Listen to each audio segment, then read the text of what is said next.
Olá, amigos e amigas do Orgulho 60 Mais. Eu sou Maria Eugênia, estou aqui para apresentar mais um vídeo da nossa série de bate-papo. E você que está acessando aqui pela primeira vez o nosso canal, quero dar minhas boas-vindas e dizer que aqui a gente pretende sempre trazer conteúdo voltado às pessoas com mais de 60 anos, mas também para pessoas de todas as idades que se interessam por longevidade e por qualidade de vida. E hoje o meu convidado é o Manuel Carlos Conte. E falando aqui um mini currículo do Manuel, ele é graduado em Administração de Empresas pela Universidade Anhembi Morumbi, estudou Publicidade e Propaganda na Escola Pan-Americana de Arte e foi professor ouvinte na ECA da USP. E o nosso bate-papo de hoje vai ser sobre desenho, que ele é professor de desenho, e também sobre o Magazine 60 Mais, que é uma revista eletrônica que ele produz. Tudo bem, Manuel? Tudo bem, Maria Eugênia, tudo bem, obrigado por me convidar. Bom, Maria Eugênia, eu dou aula há 35 anos de desenho. Já dei aula em universidade, lá na ECA mesmo eu trabalhei com o famoso professor Álvaro Moya, né, que foi quem trouxe o Walt Disney para o Brasil, uma das pessoas que criou o Zé Carioca, a professora Sônia Luitem, que criou o HQ Mix. Então, são pessoas importantes nesse meio do desenho. Eu me especializei bastante em história em quadrinho e, inclusive, na fundação, lá na ECA, o professor Álvaro Moya me chamou para ajudar ele a fazer o núcleo de estudos de história em quadrinho da USP, né? Que começou na ECA, foi para a Poli, depois voltou. Hoje em dia está na ECA de novo, né? Ali os alunos eles aprendem não só o desenho, mas a psicologia do quadrinho. O quadrinho é uma coisa altamente psicológica, né? A gente pensa que é uma coisa para criança, mas cada vez mais está se tornando muito importante, né? Para a gente ver coisas do cotidiano e descobrir coisas que estão dentro da gente, a gente não sabia, né? Então é mais ou menos isso então eu dou aula todos os dias quase, agora por Zoom, mas eu também dou aula presencial lá na Pan-Americana, também dou aula no Clube Sírio, onde a gente tem um ateliê lá muito legal. E eu tenho outras turmas individuais que foram se formando, né? De outros lugares, de escolas, de clubes. Então, quase todo dia eu tenho uma ou mais aulas, né? Inclusive, estamos fazendo agora a propaganda hoje no grupo 60 mais, para começar um curso de desenho com eles. E me fala uma coisa, como é o estilo de desenho? Qual é o estilo que você ensina, que você pratica, assim? Eu sempre gostei, Maria Eugênia, da formação, inclusive meu estudo final de curso foi o surrealismo, né? Então eu sempre acompanhei muito Hieronymus Bosch e o Salvador Dalí, que eu tive a felicidade de, antes da pandemia, ir até a cidade dele, entrei na casa dele, que se tornou um museu. Falei, putz, eu estou respirando o ar de uma das pessoas que eu acompanho desde molequinho, a arte dele, né? Seja em livro, tudo que sai dele. Eu tenho o jornal até do dia que ele faleceu, eu guardei a folha, né? Então, eu acompanho mais ou menos essa parte do surrealismo, mas é lógico, um pouco ou bem mais realista, né? A gente não pode fazer o que os caras faziam num quadro, né? Num desenho de papel, num desenho junto com os alunos. Às vezes a gente até mostra um fragmento de um desenho dele ou de uma pintura, e Eu sou muito de contar história para os alunos, viu? Eu estudei muito história da arte, então a gente sempre faz momentos assim dessa história da arte com vários artistas, né? Mas a minha assinatura mesmo é o surrealismo dentro da história em quadrinho. Eu acho que a nossa geração também viveu muitos quadrinhos e tem gente que é colecionadora até depois dos 60, né? Que gosta, Ah, tem. que se interessa. E aí eu queria te perguntar um pouco da sua vida, assim, mais pessoal. Eu sei que você, assim como eu, frequenta alguns grupos de 60 a mais, já fez cursos, né? Você fez o curso Repórter 60 a mais também. É. Então eu queria falar como é a sua experiência de vida após os 60 anos. O que você poderia falar assim da sua experiência? O que você acha dessa faixa etária? Maria Eugênia, eu queria antes contar uma historinha que aconteceu na minha vida pro bem e pro mal, né? Pro mal foi que eu perdi meus pais muito cedo. E com isso eu aprendi a me arriscar, né? Me aprendi a me arriscar em tudo que eu via, eu ia atrás, os meninos ricos da rua iam atrás de bicicleta, eu também ia, e comecei a trabalhar muito cedo. E minha avó era uma super incentivadora, né? Ela que começou me colocando com 10 anos no primeiro curso de arte que eu fiz lá na Escola Pan-Americana, junto com o professor Manuel Vitor, que foi o fundador da Pan-Americana. Depois que eu entrei para o Grupo 60 Mais, eu vi um monte de pais e um monte de mães que me aconselham,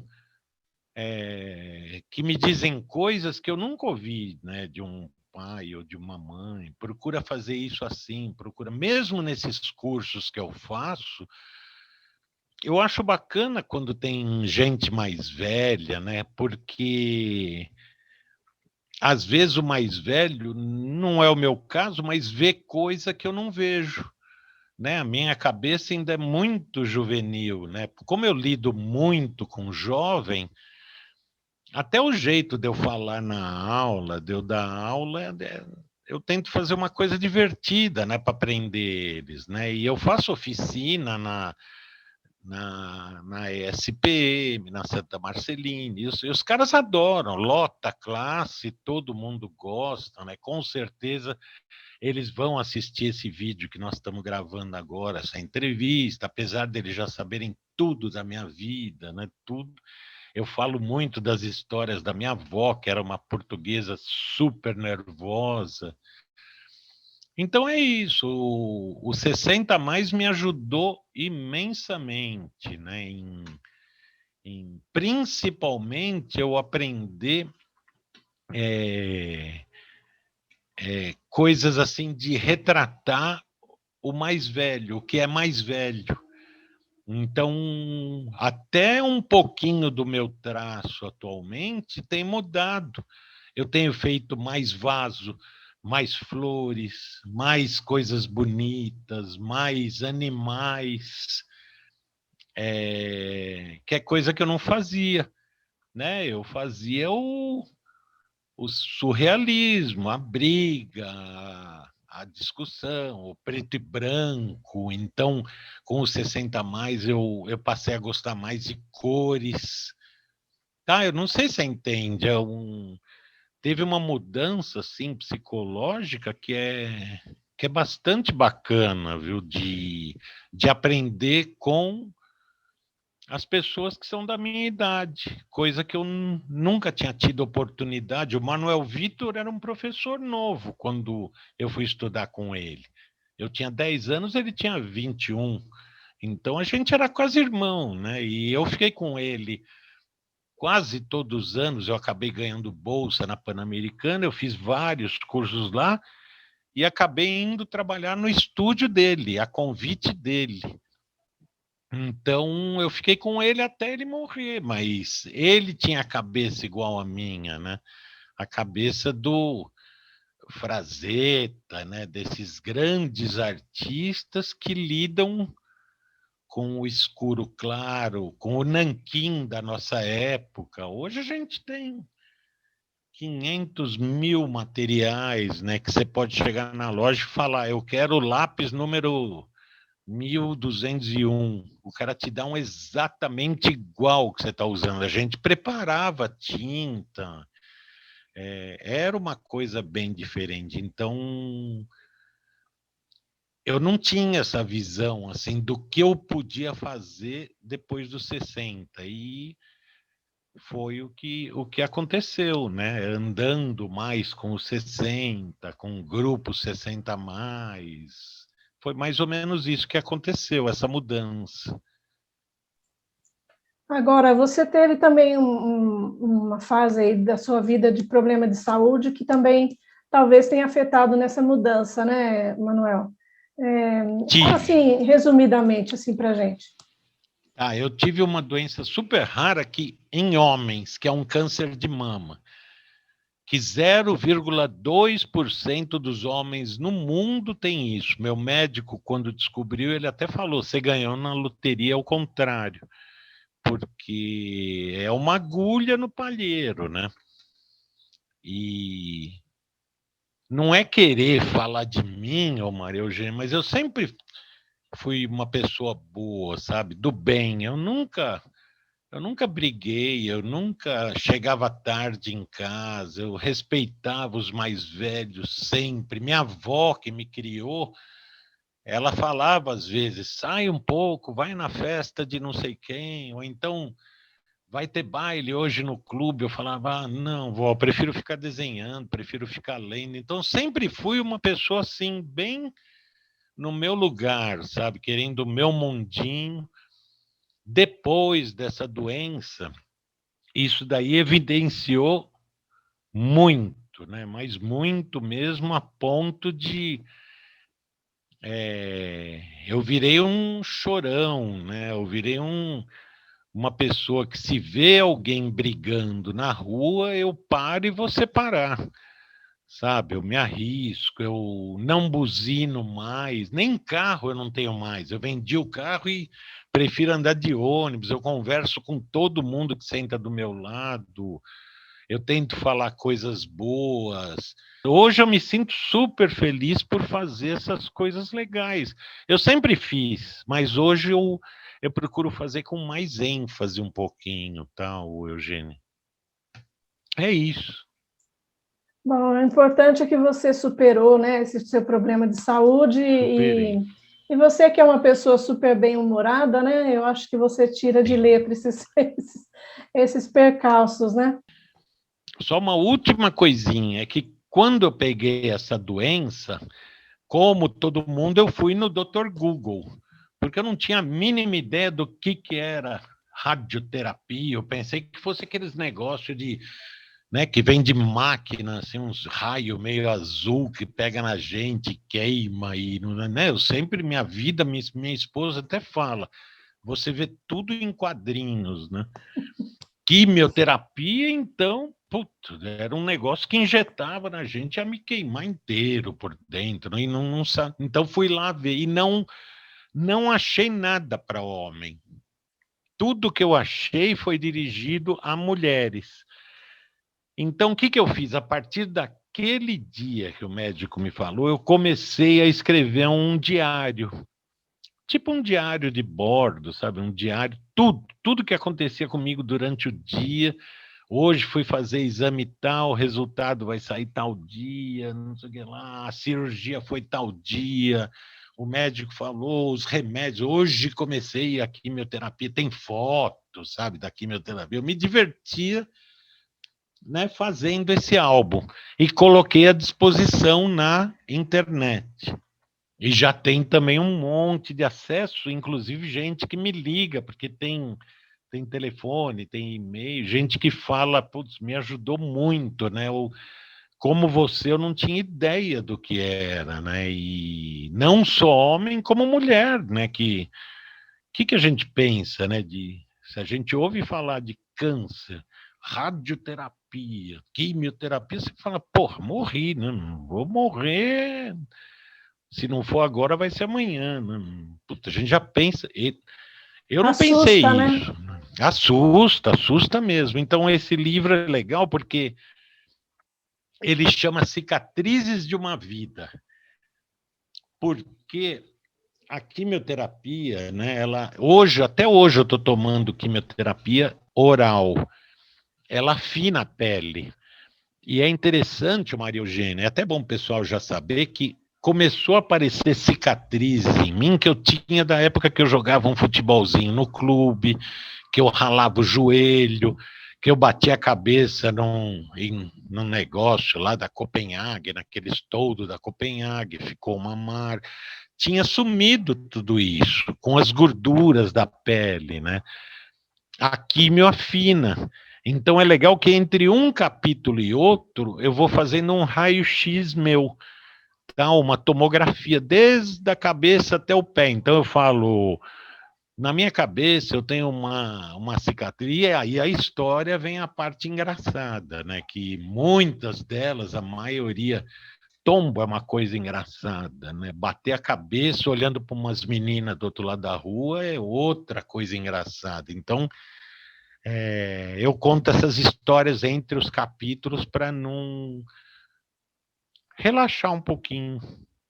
Então, agora eu queria falar com você um pouco sobre o Magazine 60 Mais. Tá. Como começou e o que é esse Magazine? Conta aí para o pessoal. Bem, o Magazine 60 Mais, eu nunca consegui parar, né? Eu sempre fui hiperativa e de repente, depois dessa doença, eu tive que parar um pouco, né? Eu tive que parar praticamente. Eu também sou jornalista e eu ia fazer reportagem em um monte de lugar. Eu faço até hoje o jornal de uma faculdade de São José dos Campos, uma faculdade de medicina. E daí surgiu uma amiga nossa, que é a Malu Alencar, e ela me ligou e me falou: Ô, Manuel, eu fiz um curso super legal e tá tendo uma outra turma, uma segunda turma, né? Que era o curso Profissão Repórter 60 mais, da Lília, né? Lá fui eu. E fizemos amizade, né? Fizemos um monte de amizades. Começou a vir umas ideias, até que eu falei, nossa, eu vou fazer uma revista virtual dirigida especialmente para os 60 mais. Mas que eu quero que tenha coisas mais ou menos dirigidas também para os menos 60. E eu lia muito, minha tia e minha avó, que me criaram, elas assinavam aquela revista Seleções. Lembra? Seleções de Rider Digest. E eu lia os comentários ali. Eu falei, putz, eu quero fazer uma coisa parecida com isso, com as seleções. Então eu comecei a juntar pessoal. Falei, olha, eu estou a fim de fazer uma revista assim, assado. Vamos fazer. Eu conheço o Heródoto Barbeiro, então ele foi meio que um âncora, né, que ajudou a gente. Eu falei, o Heródoto já está com a gente, né? Já. Então muita gente se animou e tem gente que está desde o número 1 comigo. A maioria está desde o número 1. E um monte de gente que escreve, vai aparecendo gente nova, né? Agora nós temos o pessoal da veterinária lá da USP, começou a ajudar. Estão ajudando, escrevem também. São legais esses artigos. Segundo o ISU, nós estamos com acesso muito bom, né? Muito bom. Nós já tivemos com muitos milhares, né? Eu nem sei. Nós recebemos hoje e-mail de um brasileiro que mora em Miami, falando que ele tem feito as receitas da Hebe, né? Olha que legal. Eu até mandei para ela, falei, putz, o cara está elogiando as receitas que são fáceis, né, de fazer e é o gostinho brasileiro. Então ele mora em Miami, tem peixe, tem um monte de coisa lá que ela passa a receita, ele faz. Então olha que legal, vai chegando em todo canto, né, devagarinho. a partir do número 23, nós estamos no 24 agora, entramos no 3º ano, é uma vez por mês. A gente fez uma coluna do leitor. Então é bacana, porque de repente o cara faz lá, o leitor tem 3 páginas, pode pôr quantas fotos quiser, só não pode aquele negócio, nem política, nem religião. Mas contar história, já teve na primeira foi uma japonesa que falava de 98 anos que ela cultiva caqui. Até hoje, ela pega enxada, ela pega... Nossa, ficou muito legal a reportagem, né? Então, são histórias assim que a gente quer, né? Histórias de vida que chamam atenção, né? Que, por algum motivo, né? Bom, Manuel, como eu falei para você, esses são os assuntos que eu queria abordar hoje. Eu sei que você tem muita história para contar, mas a gente limitou nesses 2 assuntos. Tendo alguma outra coisa, a gente volta a se falar, o que eu puder divulgar aí dos seus trabalhos, estou à disposição. Tá bom? Tá bom, Maria Eugênia, obrigado. Eu que agradeço, gratidão aí. Forte beijo, um abraço. Pelo seu tempo e sua disponibilidade, tá bom? Obrigado, querida. Tchau, obrigado. Tchau. Tchau. E eu agradeço a você que acompanhou aqui esse nosso bate-papo. Convido mais uma vez que se inscreva no nosso canal. Se puder, deixa aqui o seu like, um comentário, que isso ajuda a gente a ter mais visibilidade. Muito obrigada. Até uma próxima.